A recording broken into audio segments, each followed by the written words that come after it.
Aproveitando que os irmãos estão de pé, vamos abrir a palavra do Senhor em Colossenses capítulo 3, verso 1, 2 e 3. Colossenses capítulo 3, verso 1, 2 e 3. Glória a Deus.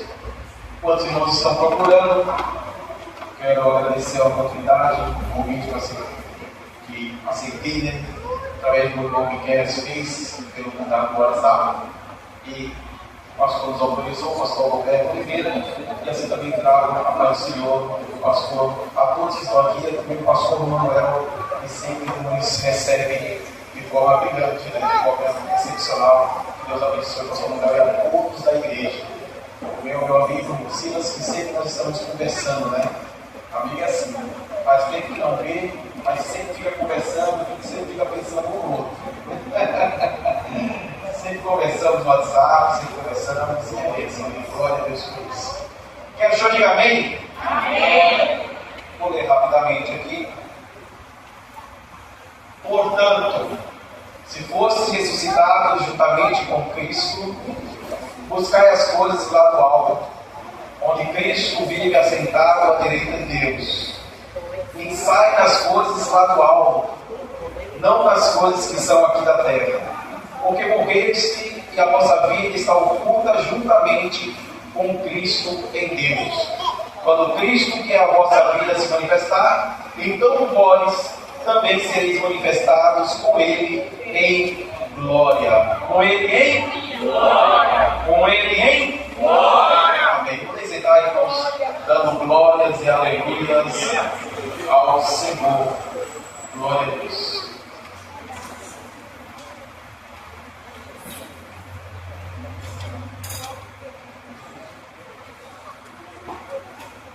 Gostaria de colocar um tema desses textos que eu li, que é os 3 estágios de uma vida cristã e missionária. Os 3 estágios de uma vida cristã e missionária. Amém? É isso que nós vamos meditar nesta noite. Olhando para o livro de Colossenses, nós vemos que esta carta foi escrita pelo apóstolo Paulo. Todos nós conhecemos o apóstolo Paulo.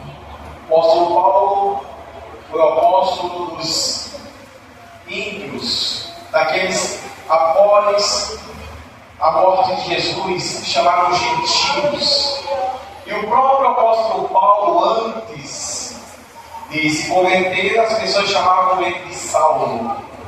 Ele não trocou de nome para Paulo, porque a palavra Saulo é uma palavra hebraica que vem da tribo de Benjamim, em homenagem a Saul, que foi o rei da tribo de Benjamim que governou a Israel. Depois ele recebeu também esse nome Paulo, porque é um nome grego, um nome romano, ele tinha um título romano, então ele é mais conhecido como Paulo do que Saulo. Esse próprio Paulo ele escreveu 13 cartas que está na Bíblia Sagrada. Sabemos que algumas outras cartas foram perdidas, e no total os estudiosos dizem que ele escreveu 16 cartas. Nas 13 cartas que Paulo escreveu, 4 cartas foram em prisões. A primeira carta que ele escreveu em prisões foi a carta aos Efésios. A segunda carta que nós vemos foi Filipenses. A terceira carta a Filemon. E a quarta carta que ele escreveu, Colossenses, ao qual nós lemos aqui. O próprio Paulo ele tinha como ênfase principal pregar a Cristo ressuscitado. Tanto que no texto dele ele diz à igreja de Corinto: se Cristo não ressuscitou, é vã a nossa pregação, também é vã a nossa fé. Então ele estava pregando um Cristo ressurreto, um Cristo vivo, um Cristo maravilhoso que veio nos salvar, que veio perdoar os nossos pecados, que veio encher-nos de dons espirituais, um Cristo que não olha para o nosso passado, mas ele apaga o passado e nos torna uma pessoa nova. E esse próprio Cristo que Paulo trouxe à igreja de Colossos. O interessante aqui é que quando nós meditamos as 13 cartas de Paulo, ele escrevia de forma peculiar em cada uma delas. Por exemplo, eu vou fazer um paralelo aqui rapidamente de Tessalonicenses. Após você folhear a sua Bíblia, algumas coisas para frente, você encontra o livro de Tessalonicenses. Existe o primeiro Tessalonicenses e segunda epístola de Tessalonicenses. Essas epístolas, elas foram escritas por Paulo, advertindo os irmãos a esperar com fé em Deus, porque em breve será o arrebatamento. Mas os irmãos de Tessalonicenses estavam passando por tanta provação, por tanta luta, de tal maneira que eles achavam que o arrebatamento seria naquele exato momento. Então eles decidiram abandonar tudo na sua vida, tudo mesmo, seus trabalhos seculares, as suas coisas, seus afazeres, esperando o arrebatamento. E Paulo falou: calme, vocês estão muito fechados, é só no soar da última trombeta, aí que o Senhor vai vir e arrebatar a sua igreja. Mas antes de arrebatar a sua igreja, eu não quero que vocês fiquem ignorantes. Ele primeiro arrebatará os mortos. Os mortos ressuscitarão primeiro. E nós que ficarmos vivos, seremos transformados e arrebatados ao encontro do Senhor nos ares. É isso que Paulo quis dizer à igreja de Tessalônica, porque eles estavam espirituais demais da conta, e esquecendo as coisas a fazer do dia a dia, esquecendo o ide do Senhor, ide anunciai, ide pregai, ide falai para as novas criaturas, para as pessoas que não aceitaram a Jesus Cristo. E enquanto os Tessalonicenses estavam nessa esperança, Colossenses é uma parte peculiar que Paulo teria que tratar em aquele exato momento. Porque a igreja de Colosso era uma igreja que estava preocupada com as coisas do mundo. Elas queriam saber do materialismo. Elas queriam acumular bens e mais bens. É só nós olharmos para Salomão. O que Salomão fez? Em sua vasta sabedoria, nós sabemos que ele escreveu 3 livros: Eclesiastes, Provérbios e Cantares de Salomão. Cantares de Salomão escreveu na sua jovialidade. Eclesiastes ele já escreveu quando ele estava perto de partir. E Provérbios ele escreveu quando ele estava adulto. Quando nós lemos Eclesiastes, ele fala assim: vaidade, vaidade, tudo é vaidade. Por quê? Porque tudo que ele acumulou na terra, sendo o maior rei, o rei mais rico, mais sábio daquela época, nada que ele tinha acumulado ele iria levar para o céu. Nada. Então ele estava preocupado com aquilo e ele falou que tudo era vaidade. Tudo era vaidade. E naquele momento nós vemos que Paulo ele trouxe à lume essa mesma mensagem para a igreja de Colosso. Porque Colossenses ele tem apenas 4 capítulos. Quantos capítulos Colossenses tem? 4 capítulos. E nesses 4 capítulos de Colossenses, Paulo ele começa a inteirar sobre Jesus Cristo. Tanto é que no primeiro capítulo de Colossenses, Paulo focou na suficiência de Cristo. Mas no segundo capítulo, Paulo focou na heresia que a igreja estava sendo derramada. Tanto é que se você ler Colossenses capítulo 2, verso 8, você vai ver ele falando assim: cuidado, irmãos, para que ninguém vos venha enredar com as filosofias e as vãs sutilezas conforme as tradições dos homens. Ele estava dizendo assim: os homens podem inventar muitas coisas, muitos usos e costumes, muitas culturas, mas o que prevalece é a palavra de Deus na vida do homem e da mulher de Cristo. Podem inventar caravanas e caravanas e carnavais cristãos, próprios evangélicos, coisas mundanas, coisas humanas, mas o que prevalece é a palavra de Deus em nossas vidas. Quando nós escolhemos a palavra de Deus, escolhemos a melhor coisa da terra. Quando escolhemos a palavra de Deus, escolhemos algo precioso.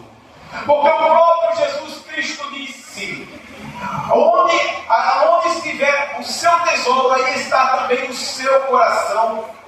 E qual que é o tesouro que está no seu coração? É lógico, tem que ser a palavra de Deus constantemente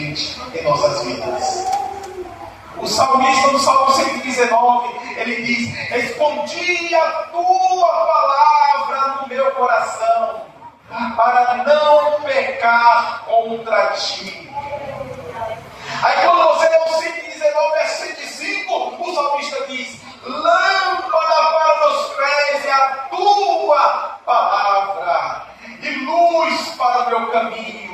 Quando o crente para de meditar na palavra de Deus, ele perde a identidade de ser cristão. Quando o crente para de meditar na palavra de Deus, ele perde a luz divina. Quando o crente para de meditar na palavra de Deus, a sua vida vai à ruína e se afasta do Senhor. Por isso, nós temos que despertar do sono e meditar na palavra de Deus de dia e de noite e de dia. Hoje o crente não quer saber mais do arrebatamento. Por quê? Porque pararam, não querem meditar na palavra. Quando vai ler um versículo bíblico, acha que é perda de tempo. É melhor ver TikTok, é melhor ver o WhatsApp, é melhor ver YouTube, é melhor ver os videozinhos rápidos do que meditar na palavra do Senhor. E assim a vida está entrando numa escuridão tremenda, terrível, porque o diabo está penetrando dentro da casa e você não está percebendo. A única coisa que vai levar você ao Senhor Jesus Cristo, a Deus, é a palavra do Senhor viva e eficaz, que penetra no nosso coração, nas juntas e medulas, como diz Hebreus 4:12. Sem a palavra, irmãos, nós perdemos a identidade. E o primeiro estágio para um cristão missionário é ter identidade. É o primeiro estágio. Nós temos aqui em Colossenses capítulo 3, verso 1. Ele diz: porque se fostes ressuscitado juntamente com Cristo. O cristão, para ser cristão, ele precisa ser ressuscitado. Mas como assim? Eu não estou entendendo. A Bíblia fala de vários tipos de ressurreição, de várias ressurreições. A primeira ressurreição que nós aprendemos é a ressurreição física. Lázaro morreu fisicamente, e o que aconteceu? Jesus foi até Lázaro e ele ressuscitou fisicamente. É uma ressurreição física. Mas também temos a ressurreição espiritual, que é a ressurreição na hora que o homem e a mulher se converte e vai ao batismo das águas. Olha o que nós vemos aqui em Romanos capítulo 6, logo no verso 4. Romanos 6,4 diz assim: fomos, pois, sepultados com ele na sua morte, pelo batismo, para que com Cristo foi ressuscitado dentre os mortos, para a glória do Pai. Assim andemos nós em novidade de vida. Andemos nós em novidade de vida. Sabe o que significa isso? Significa que você é uma nova criatura. Você vive em novidade de vida, irmão. E tem gente aí que não só ouvir um forrozinho já quer dançar. Só ouvir um bem-bolado aí no mundo já quer enveredar. Já quer entrar, já quer ser incutido. E o diabo tem levado muita gente para o inferno, levando quase com ilusões assim: ah, não faz mal não, não tem problema não, nós vamos subir, você vai continuar falando, não tem problema, eles subiram, e você vai parar no inferno, porque você está deixando o diabo entrar na sua vida, enveredar na sua vida.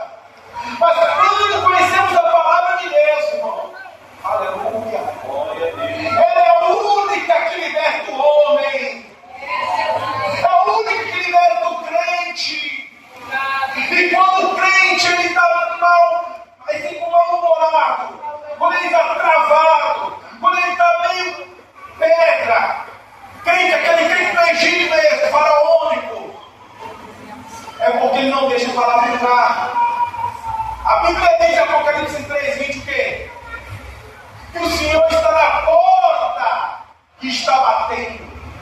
Está batendo. Ele falou para a igreja, não falou para o mundo. Eis que estou à porta e bato.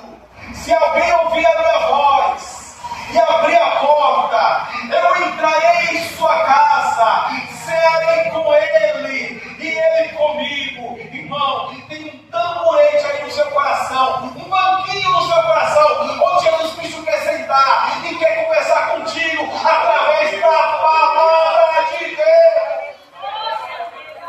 Aleluia!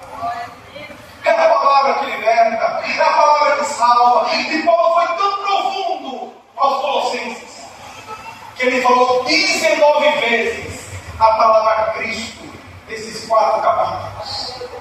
E também ele falou 53 vezes palavras relacionadas a Cristo em Colossenses, ou Senhor ou Jesus, porque o foco era Cristo. O foco era combater a heresia que estava infiltrando dentro dos colossos. Para você ter ideia, eles estavam fazendo até culto aos anjos. Quando você lê aqui, Colossenses capítulo 2, verso 18, você vai ver que ele fala assim: ninguém se faça arbítrio contra vós outros, ou seja, que ninguém seja juiz, com pretexto de humildade e culto aos anjos, baseando-se em visão, enfatuando sem motivo algum na sua mente carnal. Eles pensavam que eram os maiores cristãos da época, porém eles estavam presos no materialismo, estavam presos no ocultismo, estavam presos no misticismo, não duvido até, consultando até magos daquela época, pelo que o texto diz aqui em Colossenses capítulo 2, consultando horóscopo, dizendo qual é o meu signo: é leão, é virgem, é gêmeo. E o crente não tem signo, o signo do crente é Cristo Jesus no coração. É isso que é o signo do crente. Quando nós olhamos para Jesus Cristo é diferente, irmão. Depois dessa identidade em que nós vemos Paulo apregoando aqui, uma identidade sublime, uma identidade espiritual, uma identidade autêntica em Cristo Jesus, nós vemos Jesus Cristo mostrando para uma mulher como uma identidade em Cristo pode mudar uma pessoa. Se você abrir Lucas capítulo 13, verso 11 e 12 a seguir, você vai encontrar uma história de uma mulher que estava corcunda, que ela estava encurvada, fazia 18 anos. Jesus Cristo, em um sábado, estava próximo a uma sinagoga e estava falando sobre o amor da palavra de Deus. De repente, essa mulher corcunda entra na sinagoga, ele se incomoda, olha para uma mulher encurvada há 18 anos e diz: mulher, endireita-te, levanta-te, você está curada. Na hora parece que eu ouço os estralos das costas dela, para quando ela olhasse, endireitasse e ficasse reta, ela olhasse para Jesus Cristo. Naquele momento ela se reconheceu quem era Jesus Cristo, recebeu uma identidade nova, porque ela ressuscitou dos mortos, e ela passou para o segundo estágio missionário. Qual é? É o estágio da orientação. Primeiro, o missionário tem que ter uma identidade. Segundo, o missionário tem que ter uma orientação. Porque Jesus Cristo não chamou pessoas cristãs para ficar perdido na vida, não. Ficar perdido, eu não sei o que eu sou, eu não sei o que eu vim fazer. Jesus Cristo chamou para fazer a obra, irmão. E para fazer a obra, não precisa você ser pregador e cantor, não. Para fazer uma obra, até você limpando o chão da igreja, irmão, Deus abençoa. A Bíblia diz: se você servir um copo d'água para os pequeninos, há galardão no céu. Aleluia! Quando estendemos a mão para o próximo, há galardão do céu. Mas a nossa mão direita, ela não tem que observar a mão esquerda.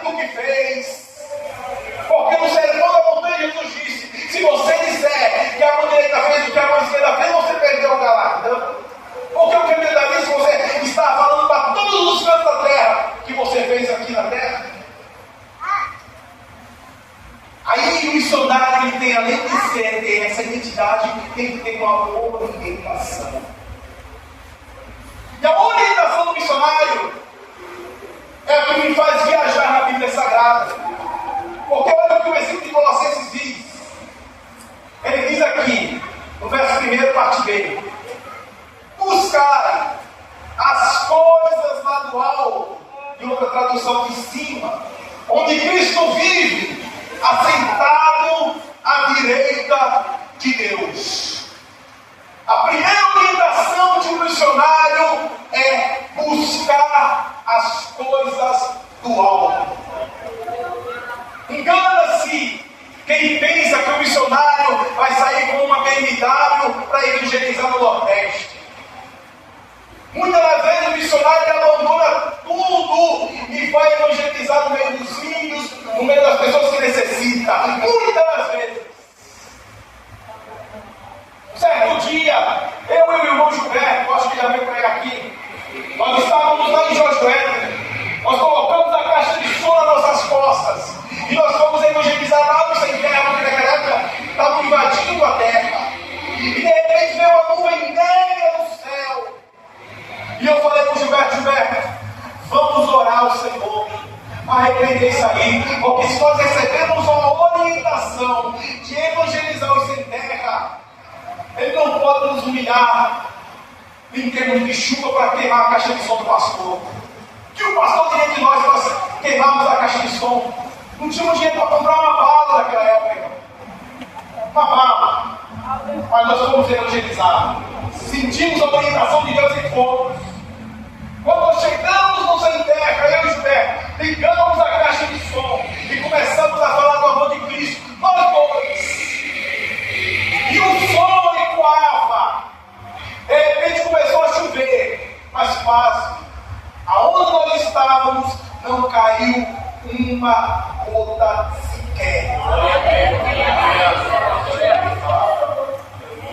Não caiu uma gota sequer. Isso é para quem crê. Quem não crê, fica voando por aí. Mas quem crê sabe o que Deus faz. Quando nós evangelizamos naquela época, teve vários frutos. Aquele som chegou numa família, a família do William, aí se converteu o pai dele, se converteu a mãe dele, ele se converteu o seu irmão. Nós fizemos uma campanha, naquele momento Deus batizou a vida dele, depois batizou a mãe dele, depois levou 1 mês, 2 meses para batizar o pai dele no Espírito Santo. Mas Deus começou a fazer a obra ali. Outro sem terra começou a se converter, mas outro sem terra começou a se converter. Nós tivemos que fazer um templo lá. Até hoje, quando você entra na avenida de Josué, você vê um templo grande ali. Ali é fruto de evangelismo, de ponto de pregação. Ali é fruto de pessoas que receberam orientação divina para levar o palavra de Deus onde ninguém poderia levar. Levamos a palavra de Deus lá. E a Bíblia diz: buscai as coisas que são de cima, as coisas que são do alto. O que você está buscando, meu irmão? Jesus Cristo, sendo muito claro, ele diz em Mateus capítulo 6, verso 33: buscai primeiro o reino de Deus e a sua justiça, e as demais coisas vos serão acrescentadas. Sabe qual é o segredo do cristão ser próspero? É que o cristão primeiro ajoelha, busca Deus, depois Deus abençoa qualquer consequência. Salomão falou assim: Senhor, eu não quero riqueza, eu não quero ouro, eu não quero nada, eu só quero sabedoria. Ele falou: ou você pedir sabedoria, eu vou dar sabedoria e as outras demais coisas. O que tem preocupado você? O que tem preocupado você, irmão? Oh, varão de Deus, o que tem te preocupado? O Senhor pergunta nesta noite.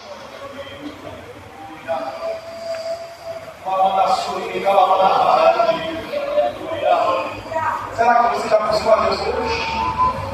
A Bíblia diz: buscar e acharei, batei e abri-se-vos-á.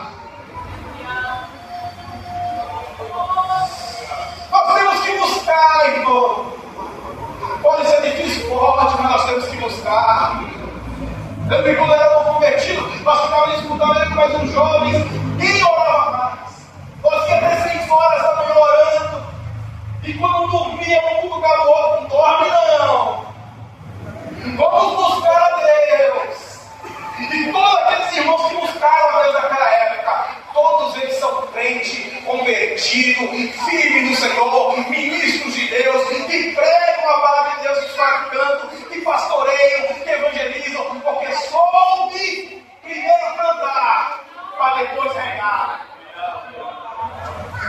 O pastor Lula falou: lança o teu pão sobre as águas, depois de muitos dias acharás, lança a sua semente. Aí aqui o crente ele tem que buscar as coisas do alto. E você está procurando buscar as coisas terrenas, busca as coisas do alto, que as coisas terrenas vêm com o tempo. Paulo continua, ele fala aqui no verso 2: buscar as coisas lá do alto, onde Cristo vive, assentado à direita de Deus. Olha que mistério está aqui. Quando você pega a palavra de Deus, a Bíblia Sagrada, os 66 livros, e abre em Isaías capítulo 6, você começa a ver o mistério em Isaías capítulo 6 do profeta Isaías. E que mistério é esse? Está escrito lá em Isaías capítulo 6, verso 1: no ano em que morreu o rei Uzias, eu vi o Senhor assentado no alto e sublime trono, e o seu cemitério, ou seja, a sua túnica enchia o templo de glória. Ele viu isso aí. No capítulo 1, 2, 3, 4 e 5, ele estava olhando para a terra. A partir do capítulo 6, quando o primo dele morreu, o rei Uzias, ele ficou desesperado. Ele falou: meu Deus, o que será de mim agora? Meu primo, que é o rei Uzias, morreu. Agora o trono está vazio. O povo quer levantar um motim contra o reino, quer fazer uma guerra. O que será de mim? Deus olha para Isaías, e parece que Deus quer mostrar a Isaías: Isaías, é o seguinte, o trono ali embaixo está vazio, mas o trono aqui em cima está cheio. Isaías, ali embaixo pode ter governadores, pode ter prefeito, pode ter vereador, pode ter presidente, pode ter qualquer um, mas aqui em cima está o Senhor dos Senhores, o Rei dos Reis, que está acima de toda autoridade. Aí embaixo pode ter desespero, mas aqui em cima a mansidão. Aí embaixo pode ter tristeza, mas aqui em cima a alegria. Então Isaías olha para cima, e quando ele olhou para cima, ele viu o trono, ele viu Deus assentado no trono, ele viu o cemitério de glória, e ele viu os serafins, e tinham 6 asas. E todos sabem aqui que com 2 asas eles voavam, com 2 asas eles cobriam os pés, com 2 asas eles cobriam o rosto. E eles diziam incessantemente: Santo, Santo, Santo é o Senhor dos Exércitos. Toda a terra está cheia da sua glória.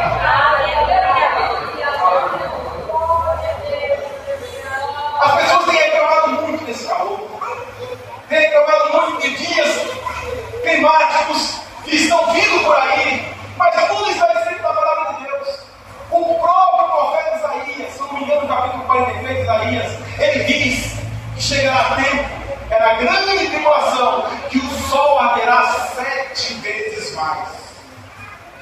Você está sentindo calor agora? Isso não é nada comparado com o que vai acontecer na grande tribulação. O sol arderá 7 vezes mais. E só ficarão na grande tribulação aqueles que não foram salvos. Aí o missionário ele recebe uma orientação, primeiro, para buscar as coisas do alto. Segundo, olha o que ele recebe. Capítulo 3, verso 2: pensai nas coisas lá do alto, não nas que são aqui da terra. Você só vai ser cheio do Espírito Santo quando você parar e pensar nas coisas aqui da terra. Você só vai ser cheio do Espírito Santo quando você entregar suas preocupações nas mãos de Deus. Você só vai ser cheio do Espírito Santo quando você começar a entregar a sua ansiedade nas mãos de Deus, porque Ele tem cuidado de nós. Aqui existe uma revelação tremenda, irmãos. Para você ter ideia, para o missionário cristão ele chegar nessa fase de orientação, ele tem que saber os 3 estágios da salvação bíblica edificada de Cristo. O primeiro, nós vemos que Jesus Cristo, ele veio para todos da terra. Isso nós encontramos em Mateus capítulo 11, verso 28, que está escrito assim: vinde a mim, todos que eu vos aliviarei. Ele lançou um convite a todos, ou seja, isso significa a inclusão da graça. É o primeiro estágio da salvação missionária. Depois ele vem para o segundo estágio, que é qual? A dispensação dos discípulos. Aí nós encontramos em Mateus capítulo 16, versículo 24. Mateus 16, 24 está escrito assim: se alguém quiser vir após mim, negue-se a si mesmo, tome a sua cruz e siga-me. Tem gente que está no primeiro estágio ainda. Vinde de mim a todos. Aí existem vários outros estágios, irmão. O estágio da santificação. Não adianta você dizer que é crente para continuar pecando. Não adianta. Existe o estágio da santificação. Nós temos que santificar-se mais. A Bíblia fala: aquele que é santo, santifique-se mais. E aquele que está de pé, olhe para que não caia. É isso que a Bíblia adverte. E aqui ele está dizendo, pensando nas coisas do alto. Por quê? Porque tem a inclusão da graça de todos. Depois teve a inclusão da dispensação dos discípulos. Aquele que quiser vir a mim, uma condição condicional, negue-se a si mesmo, negar as suas vontades, negar o seu próprio eu, tomar a sua cruz. Não, mas Jesus Cristo vai carregar minha cruz. Não, você toma a sua cruz e segue a Jesus Cristo. Existe um sacrifício, um amor sacrificial. O amor sacrificial, aquele que chega a suar sangue por amor a Jesus Cristo. É nós abandonarmos os nossos afazeres, os nossos desejos carnais, os desejos de nós estarmos pulando no mundo, mas estarmos dentro da casa do Senhor, adorando, glorificando, exaltando a Ele. Porque Ele é o único que pode nos abençoar, nos salvar. Aleluia, é o único. E depois de todas essas duas fases, tanto a inclusão da graça como a dispensação dos discípulos, nós vemos a terceira, que é a primeira premiação dos salvos. E nós encontramos lá em Mateus 25, verso 34: vinde bendito do meu Pai, e receber a herança que está reservado a cada um de vós. Há uma herança para o cristão fiel, irmão. Há uma herança para aqueles que estão em Cristo Jesus, que não arredam o pé dele, que está aqui em Jacó: eu só solto o anjo quando me der a bênção. É aquele irmão e irmã que ora de madrugada, que ora à tarde, que ora meio-dia, que ora de manhã, porque alguém está desviado, afastado da casa do Senhor. Deus vai visitar onde ele estiver, aonde ele estiver. Pode estar na cadeia, Deus visita, fala da palavra e do amor de Deus, e ele se converte e vem ser um pregoeiro da palavra aqui na igreja. O Evangelho de Deus é o único que tem o poder de transformar o homem e a mulher. É o único que tem poder. E por isso que ele falou: pensar nas coisas que estão no alto. De repente nós vemos aqui também alguns exemplos bíblicos do Novo Testamento, de pessoas que pensam as coisas do alto. Primeiro nós vemos Estevão. Estevão foi separado para Tiago, mas ele era um autêntico evangelista, um autêntico missionário. Nós vemos em Atos Apóstolos capítulo 7, 8 e 9 sobre ele, e nós vemos que ele apregoou o Evangelho de Cristo. Disse que todo o Antigo Testamento o seu rosto brilhava, e de repente ele olhou para o céu, e o que ele viu? Ele viu um Deus maravilhoso, e também viu Jesus Cristo de pé, olhando para ele, dizendo: estou te esperando aqui em cima. Vem, aleluia. Naquele momento que ele viu pela visão do alto, ele disse: Senhor, não imputas este pecado àqueles que me apedrejam. Ainda teve piedade daqueles que estavam machucando ele, aqueles que estavam pisando no calo dele. Imagina aquele que está pisando no seu calo, irmão. Sabe que você tem piedade dele ou você quer dar um soco na cara dele? Sabe que você é um Estevão ou você é um Pedro que pega a espada e quer cortar a orelha? Vamos se converter. Paulo está dizendo aqui, vamos ter mais humildade. Vamos olhar para cima, pensar em cima, buscar as coisas de cima. Você quer uma vida melhor? Busca as coisas de cima. Você quer um ano de vida maravilhoso, 2026? Busca as coisas de cima. O que falta para mudar na minha vida? Falta que você ainda não buscou as coisas de cima. Quando nós buscarmos as coisas de cima, Deus vai vir de cima e falar: meu filho, recebe o azeite do alto na sua vida. Precisamos olhar para as coisas de cima. Precisamos pensar nas coisas de cima.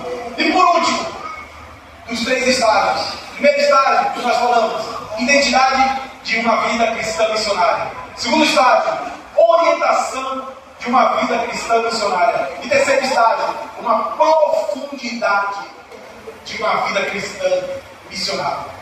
Olha o que diz o verso 3. Porque morrestes e a vossa vida está oculta juntamente com Cristo em Deus.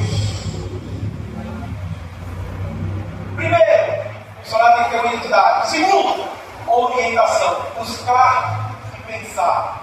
Terceiro, tem que ter uma profundidade. Aqui nós vemos Paulo declarando aqui claramente: porque morreste para quê? Para este mundo.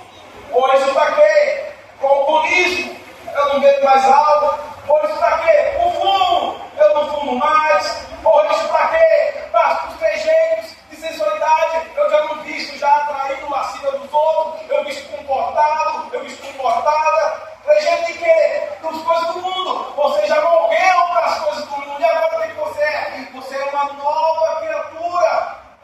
Então, quando você é uma nova criatura, Deus começa a revelar o quê? Uma profundidade da palavra dele. Ele fala assim: porque morreste para este mundo, morreste para o pecado, morreste para o passado, e agora o quê? A vossa vida está oculta. Sabe o que significa oculta? Oculta, uma vida oculta juntamente com Cristo.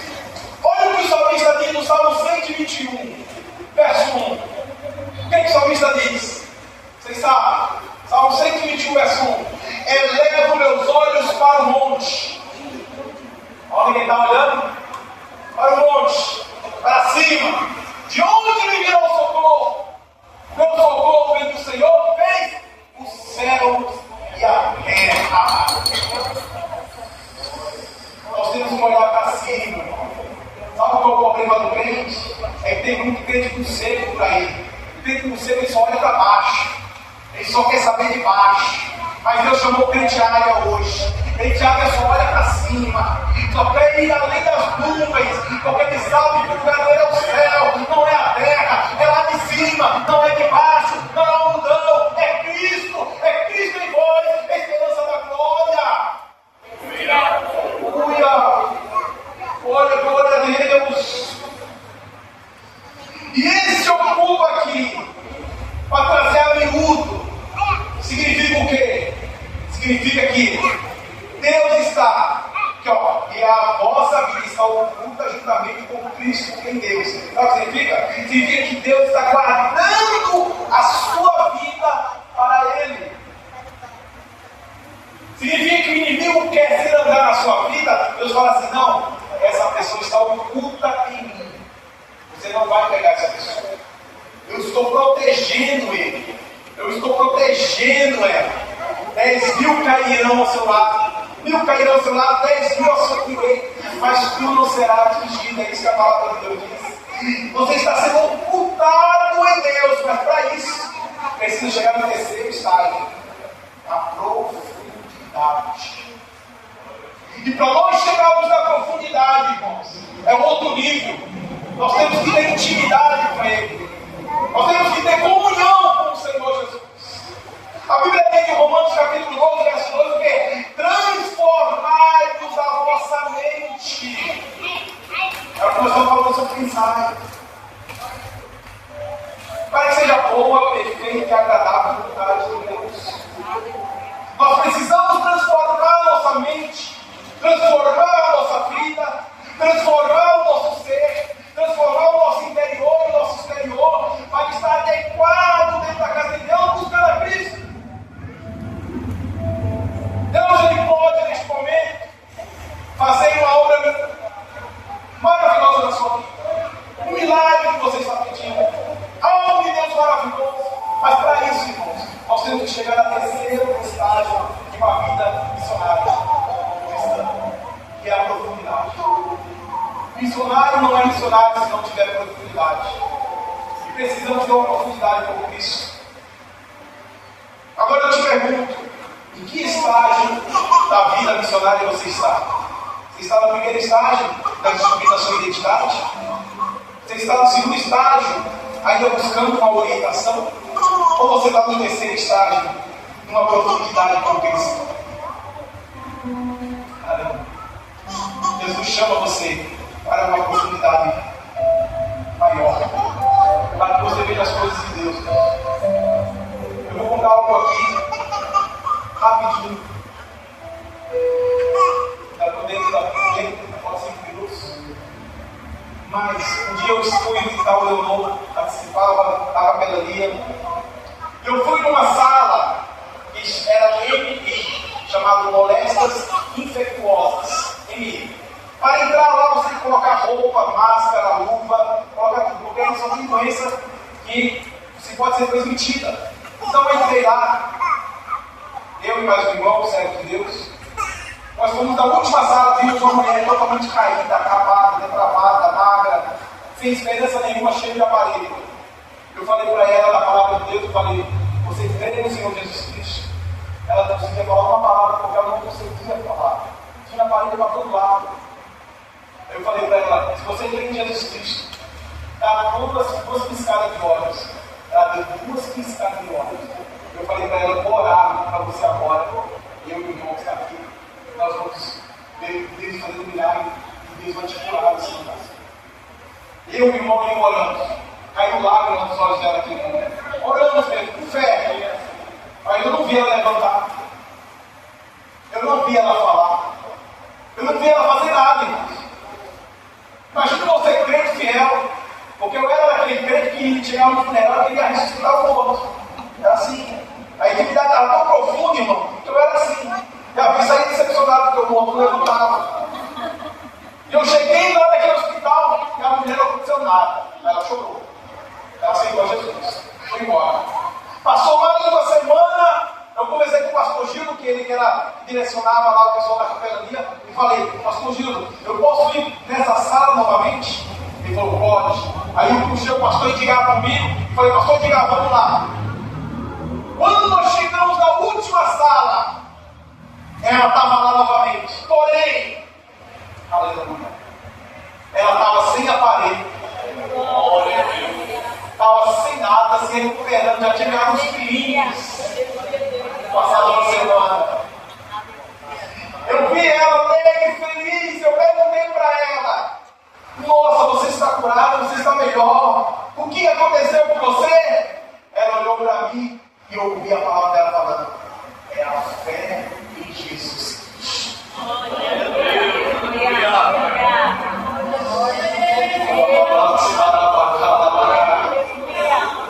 É a fé em Jesus Cristo.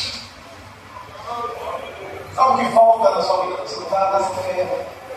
Vamos despertar essa fé nessa noite. Se coloque de pé neste momento e vamos fazer oração. Eu gostaria de perguntar se há alguém aqui que não aceitou a Jesus Cristo, ou está afastado do Evangelho e quer voltar para o Senhor. Se tiver alguém aqui que desistiu deste mundo, que desistiu e abandonou de todas as coisas dessa terra, e quer aceitar e entregar a sua vida a Jesus Cristo, voltar a Jesus Cristo, vem aqui que nós estaremos orando com você. E você não vai vir só, você vai vir acompanhado com alguém. Há alguém aqui que não aceitou a Jesus Cristo, ou está afastado do Senhor. Se não tiver ninguém, também que Deus abençoe e dê oportunidade para que você venha aceitar Porque por mim eu queria que o Senhor arrebatasse a igreja hoje, nesse exato momento.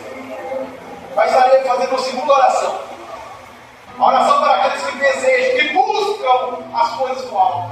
Aqueles que pensam nas coisas do alto. Aqueles que estão esperando logo no Senhor. Eu quero que você ore junto comigo neste momento. Mas ore com fé. Porque Deus vai fazer um milagre na sua vida. Amém? Senhor Deus, Pai eterno de glória. Me coloca aqui como servo teu, ó Pai. Pedindo a tua graça e a tua misericórdia, porque a tua glória é tremenda neste lugar. Tu conheces, ó Pai, o culto escondido de cada um aqui, Senhor, dos seus servos. Tu sabe, ó Pai, que neste momento eles estão, Pai, refletindo em buscar mais a Ti, buscar mais as coisas do alto, pensar mais nas coisas de alto, do cima, Senhor. Que o Senhor venha mudar, ó Pai, este pensamento, Senhor. Que o Senhor venha, Senhor, em nome de Deus, que operar nesta vida, venha trazer, ó Pai, uma libertação, venha trazer uma cura, venha responder esta oração, este pedido.